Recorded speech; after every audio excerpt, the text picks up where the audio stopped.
Hello there, this is Critical from Critical Media, just taking a look at a very special 2024 Omnibus release in DC versus Marvel. And what we usually do at this channel is give you an idea of what to expect if you ever come across these books in the wild. So we go over the exterior, some bonus material, art and plot points, and then a brief review at the end. Now, as mentioned, yes, this is a very long-awaited and very surprising release for 2024. Especially in this age of, a lot of companies just acquiring a lot of content IPs, kind of strangleholding them from each other. It's very refreshing to actually see that this actually did come out. Because, it was long rumored, then it gets listed, got delisted, relisted. Then the book finally was on the way, but then it kept getting delayed. Even in the month of October where it released, it actually got delayed, I believe, at least once. So there you go. It just has a long storied history with that. And it's ironic because the introduction to this book, written by Paul Levitz, he pretty much echoes the same sentiment. It's so surprising in this day and age, But yeah, this book, it's pretty much a celebration of the medium. And, I would honestly suggest, if you can, maybe support your local comic book shops and try and grab it. I get it. The online option's always there. But honestly, this is a big deal when it comes to the medium, the superhero genre medium, at least. But anywho, at least looking at the exterior, back to the nature of this channel, you'll see that I actually opted for the direct market Jim Lee variant here. There is the George Perez one, but I do find that one's very standardized, whereas this one, yeah, it does seem to have a little bit more flair to it. And yes, it's pretty damn impressive in its overall just choice and design, what characters get the marquee, so to speak. But yes, pretty damn impressive nonetheless. As you can see with the spine, it has this awesome little profiles of all the characters. It's pretty nifty in that respect. A little bit more Jim Lee art. It is a wraparound image, but it is blocked by the spine. And there is one thing I should mention. This book is actually published and bound by DC Comics rather than Marvel. I'm wondering maybe because this book technically has a sequel. Well, not so much a sequel, just another follow-up, the Amalgam Omnibus, which is basically when the heroes are put together. I find it interesting that on the bookends, or should I say on the spine design, you actually have the profiles of the Amalgam characters here. So I always found that kind of interesting. But nonetheless, pretty impressive, presence. It's about just under 1,000 pages. So the spine does pretty much hold up, and I will admit there are 2-page spreads that do get kind of lost in the flow, but you can kind of see the spine design there. It's pretty well wedded nonetheless. I will say this. I'm kind of glad that this book is actually a DC published release because I found better, I don't know, maybe just better quality than Marvel. Marvel, they're awesome for how many different, offerings they have. They're actually really, really good at collecting. But I have to admit, there are often sometimes printing errors that leave you wondering. I do notice every company's kind of guilty of it, but DC, they tend to rarely have that issue, at least in my experience. So I'm very happy with this so far. But yeah, as you can kind of see with at least underneath the dust jacket here on the hardback, you have this John Byrne wraparound image, as you can kind of see here. Pretty nifty there. The spine's pretty muted. It does still retain its title. I have to admit, the title badge, I wish they kind of did a bit of a better design overall, because it's all over this book, that's for sure. But nonetheless impressive. You'll see what I mean kind of with these bookends even. Damn, it's really just that straight up title. Really gets played, But anywho, at least moving on to the bonus material. There are quite a lot of interviews from creators and those who even wrote special introductions or afterwards for it. So Ron Mars even doing this one. You have Jerry Conway in the beginning. You have Tom Brevoort here for this particular release. But they did at least grab some of the introductions from other series, other trade paperback collections of this from back in the day. But yeah, you're kind of getting some scripting, surprisingly well thought out scripting, because that's something about this book. I mean, a lot of these writers, they really did take advantage of this opportunity. How often are you going to get these crossover events to write these characters. But yeah, you're getting quite a bit of meaty bonus material here. It's pretty sweet how much and how well in depth some of it is. You kind of get a little bit of little interviews as you're going through it too. So it's pretty nifty in that respect.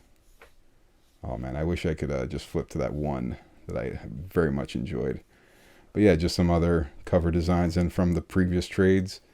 And what's interesting is this book actually has quite a few of these where they have the fold-outs for certain images. So it's pretty impressive that they did it that way. But it actually happens multiple times. So as you can see here with the same John Byrne, wraparound image there. And I think there's I believe one more. I think it's for, yes, there we go. Yeah, your typical Jim Lee, right? So pretty awesome in that respect. Man, I wish Captain Marvel got some love. Anywho, that's just me, of course, wishful thinking.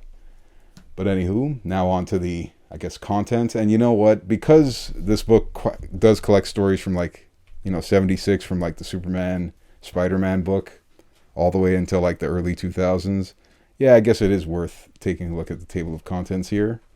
So yeah, aside from the, of course, introductions, you have, of course, the big boy there, Battle of the Century. Yes, that's the Superman, Spider-Man beef, or, well, their first fight. And then it's followed up by the Heroes of the Holocaust, where they're actually partners. Then you get a little bit of Batman, Incredible Hulk, so pretty decent there. The Monster and the Madman. That's the one with Joker. But I'd say, honestly, Garcia Lopez is probably the real highlight of that story. One of the marquee stories is Apocalypse Now, the X-Men and Teen Titans story that's surprisingly well written. Oh, I shouldn't say surprisingly, it's Chris Claremont. But then you have these two awesome Batman and Punisher stories. One from Denny O'Neil, the other one from Chuck Dixon. Pretty sweet there. One of the awesome Silver Surfer little mashups there. Or, well, I should say more so Galactus. The Hunger with Darkseid and Galactus there. Of course, you have your Spider-Man, Batman, Disordered Minds. That's the Carnage and Joker story, essentially.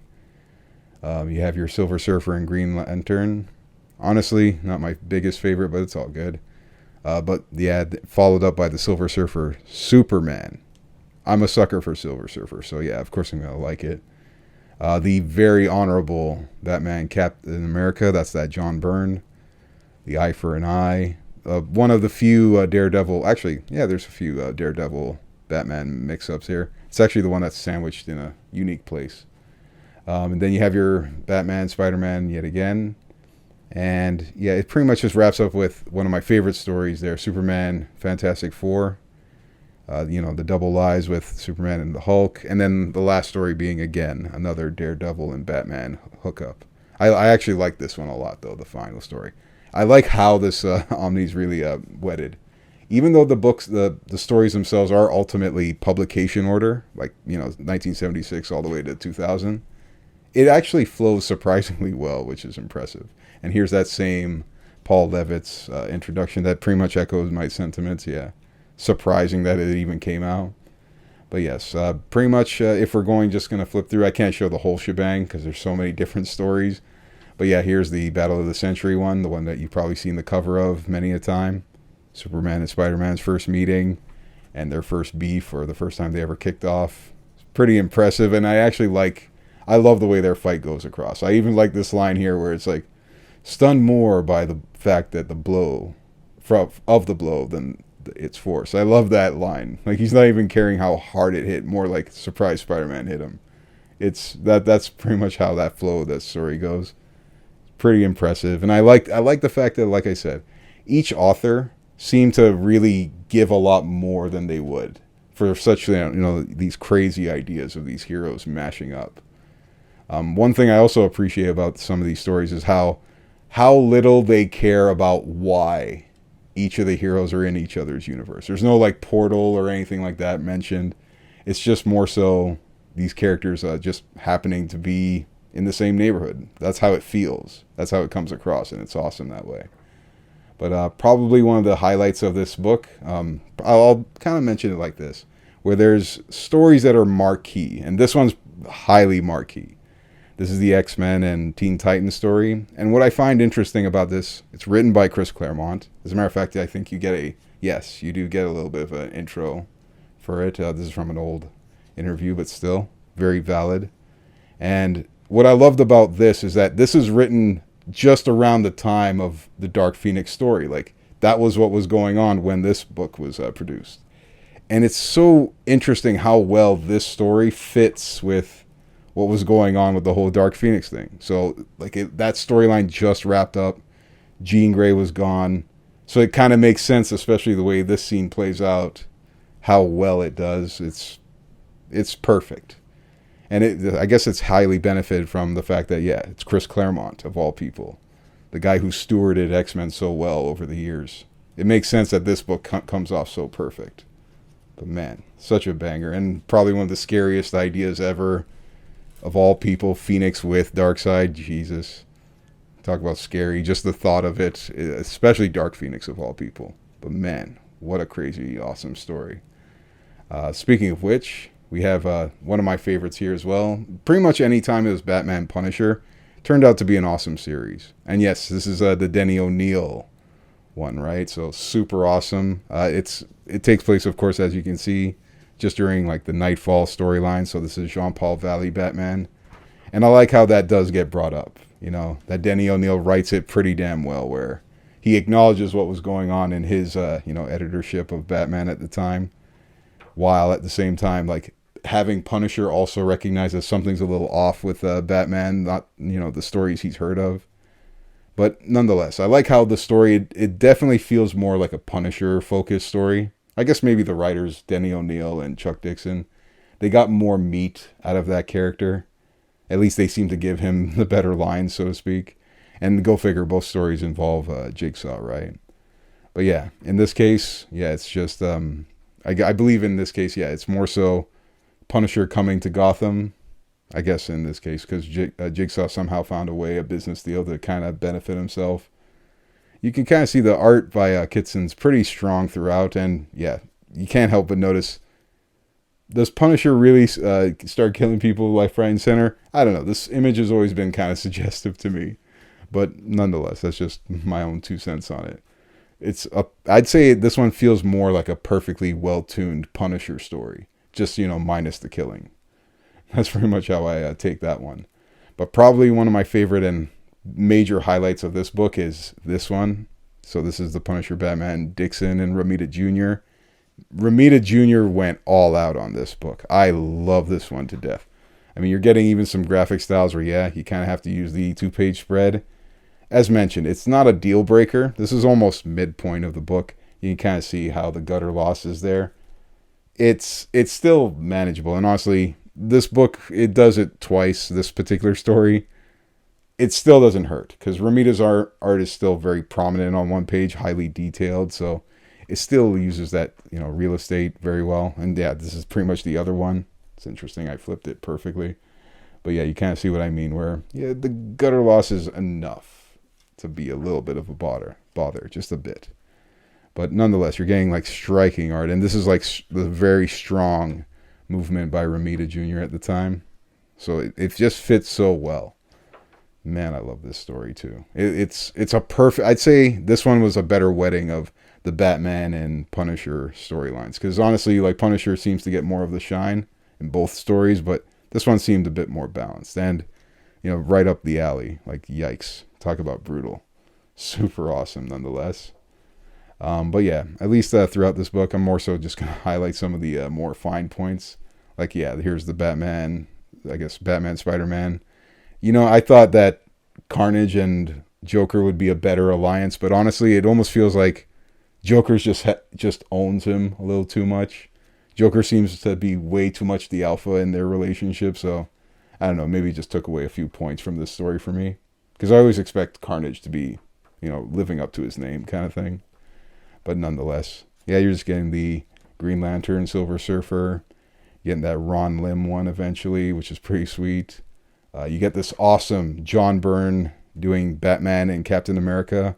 And I like this story because it takes place in its own kind of world where, it's almost like the 40s, hence hence the art design and whatnot.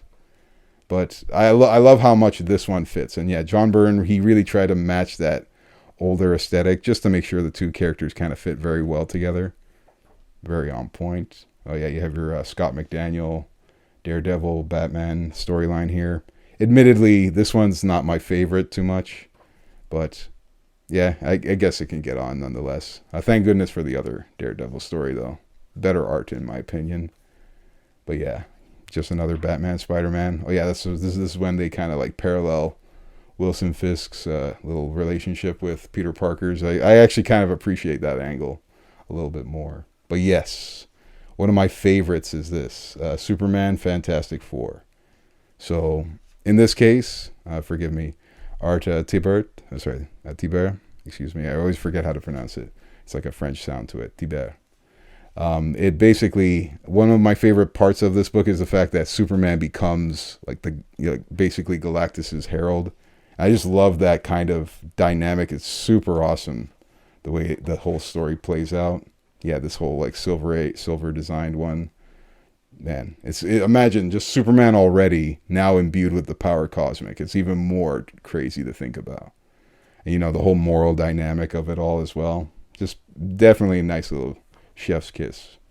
As I mentioned, like these writers, they really did sometimes come guns blazing, making sure they wrote a damn good story, knowing that this was probably the only chance they were ever going to get for this kind of storytelling.